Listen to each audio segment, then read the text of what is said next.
recall Judge Yashwant Verma, Yes. the guy who had allegedly had 50 crore rupees which was burned in his home. वो 50 करोड़ रुपए या 30 करोड़ कोई 25 करोड़ कुछ भी बताता है. वो बंदा ना जुडिशरी की मान रहा है, वो किसी की नहीं सुन रहा. ऐसे लोगों के लिए क्या डिक्टेटोरियल पोजीशन है जज वाले की? भाई का राज है, जो मर्जी वो करेगा. That's a privilege given in the constitution. हम्म. इसलिए वो ये सब चल रहा है. इतना बड़ा प्रिविलेज कि मतलब राष्ट्रपति को आप धमका दे रहे हो. सर आप राष्ट्रपति को भी बोला गया सुप्रीम कोर्ट की तरफ से कि 3 महीने में आप हमें जवाब दें. अरे सीरियसली? अब राष्ट्रपति ने जब उल्टी बजा रखी है तो बड़ा दुखी हो गए कि यार ये तो राष्ट्रपति उस पे अड़ गई है. आई थिंक आप भी जानते होंगे कि जो ये high court and supreme court में जजेस होते हैं, they are only 250 families all over India. मुझे उन्हीं 500 से- लग रहा था पर अच्छा 250 ले आया. 250 में भी ज़्यादा बता रहा हूँ. हम्म. अभी जो देखा जाए तो वो इससे कम ही है. आपको पता लगेगा उनके लिंक है, उन्हीं घरों से ये जजेस आते हैं. तो दिस इज द रियलिटी की भाई भतीजावाद लिटरली. लिटरली. और इसी सुप्रीम कोर्ट का जज एक एक्स जज थे, उनके अंग्रेजी नाम बताता हूँ, मून पाउडर जी. तो वो क्या थे, वो गए अमेरिका, वहां जाके हार्वर्ड में बैठ के वो बोल रहे हैं कि हमने देश के संविधान को और उसको डेमोक्रेसी को रोक रखा है. मतलब नेपोटिज्म के सबसे उदाहरण वो खुद थे. इंडिया में अगर मैं देखा जाऊँ अब सभी फील्ड में, तो हम्म. जुडिशरी से बड़ा कोई नेपोटिज्म का एग्जाम्पल नहीं होगा. पर मानते क्यों नहीं है लोग? मतलब दिख, इट्स लाइक कैसे बताऊं आपको, मतलब दिख रहा है कि चाय में मक्खी पड़ी है, ठीक है, लेकिन वो लोग बोल रहे हैं पिज्जा कुछ नहीं है. तो ये एक चेंज आया भी था I think in 2019, I am not sure about the year, जिसमें ये था अपॉइंटमेंट के लिए एक कमेटी बनेगी जिसमें कौन कौन लोग होंगे, जजेस होंगे. अपोजिशन को भी रखा गया था. हाँ, अपोजिशन को रखा गया था, और बट वो डिनाई हो गया. वो मतलब सुप्रीम कोर्ट ने खुद उसको गिरा दिया प्रस्ताव को. पर मेरा ये कहना है ना कि वही बात है कि अब मेरे को, अगर आपने बहुत सारी पावर दे रखी है, कौन व्यक्ति अपनी मर्जी से अपनी पावर छोड़ना चाहता है? बिल्कुल, कोई इंक्लूडिंग द प्राइम मिनिस्टर. कौन छोड़ना चाह रहा है? सब जोड़ तोड़ में लगे हैं कि मेरे को एक मिल गई जगह तो मैं क्यों छोड़ू उसको. तो जजेस को क्यों ब्लेम करना? अगर इधर वाले नहीं छोड़ रहे हैं तो उधर वाले क्यों छोड़े? भाई you are not taking the high ground, why should they take the high ground? जो लोग टॉप पे हैं जुडिशरी में भी, उनको दिखता है कि कितना मैनिपुलेशन चल रहा है जनता के दिमाग का, कितना ज्यादा नौटंकियां चल रही हैं. जो इलेक्टेड गवर्नमेंट्स होती हैं अलग अलग, मैं किसी एक गवर्नमेंट अलग अलग, सब मैनिपुलेट कर रही पब्लिक को, सब घटिया हैं. तो बोले हम क्यों छोड़े भाई? तुम नहीं छोड़ सकते, हम क्यों छोड़े? Don't you think it's a logical conclusion? But the thing is, जो इलेक्टेड गवर्नमेंट है, at least they are elected one. जो भी हैं लोगों ने इलेक्ट किया है, but that's the case in the judiciary. ना कोई मेरिट पे आएगा उसमें. जो भी लोग आते हैं, जो भी जजेस आते हैं हायर जुडिशरी में, I would say lower judiciary में तो एग्जाम उससे पास होकर जाते हैं सब लोअर जुडिशरी में. हायर जुडिशरी में दैट इंक्लूड्स हाई कोर्ट्स और just supreme high court and supreme court. अच्छा, हाई कोर्ट में भी कोलिजियम ही है?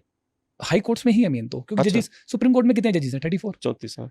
मेनली हाई कोर्ट्स का ही है. तो हाई कोर्ट्स में most of them are appointed one. काफी कम है. मुझे पसंद कौन है? लाइक कैसे होता है डिसीजन? कोलिजियम सिस्टम क्या, थोड़ा बताइए सर. इट्स वेरी सिंपल हाँ. कि जो एक टीम गठित होगी, वो डिसाइड करेगी. एक पैनल होगा, उसमें आएंगे कि ये 10 जजेस हैं, उनके नेम्स हैं जिन्होंने अच्छा काम किया है.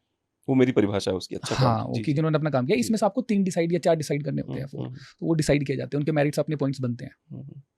अच्छा, मुझे एक और, मेरे दिमाग बहुत दिनों से डाउट है, प्लीज क्लियर करिए आपकी. जिस जस्टिस यशवंत, जस्टिस कहना मुझे भारी लग रहा है, मतलब मुंह से निकलने में प्रॉब्लम हो रही है. यशवंत वर्मा जी जो है, इनके खिलाफ क्या एक्शन हो सकता है? लाइक इज देयर रिटन, संविधान में भी कुछ लिखा है इनके खिलाफ? संविधान में है, लेकिन आज तक कभी हुआ नहीं है. वो उससे पहले ही वो रिजाइन कर देते हैं. ये नहीं कर रहा शायद. नहीं, वो जब होगा, स्टार्ट होगा, हाँ. तो ये करेंगे, क्योंकि कोई ये नहीं महाभियोग चलता है क्या? जी. अच्छा, महाभियोग ही है. हाँ. तो जजेस के हाई कोर्ट से लेके सुप्रीम कोर्ट से राष्ट्रपति तक, बिल्कुल. प्राइम मिनिस्टर बेचारा रिजाइन कर सकता है. हाँ. मतलब उसके साथ क्या है, वो संख्या है कि नहीं, उसके आधार पर रिजाइन कर सकता है. इतनी पावर क्यों दी गई थी वैसे, क्या लगता है आपको? ये यूएस वगैरह में भी है इतनी power? I am not sure about the US, but the thing is India में क्यों दी गई थी? लेजिस्लेचर को, जुडिशरी को सेपरेट करने के लिए, कि एक दूसरे को कोई भी इन्फ्लुएंस ना कर पाए. वो पहले वाले टाइम में काफ़ी कम थे स्कॉलर्स हमारे पास, तो जो जजेस होते थे उनकी फैमिलीज पढ़ती थी लोगों, तो वहीं से फिर अपॉइंटमेंट्स होते थे. एक सिंपल क्राइटेरिया था कि जो जितना अच्छा काम करेगा हम उसको अपॉइंट कर देंगे.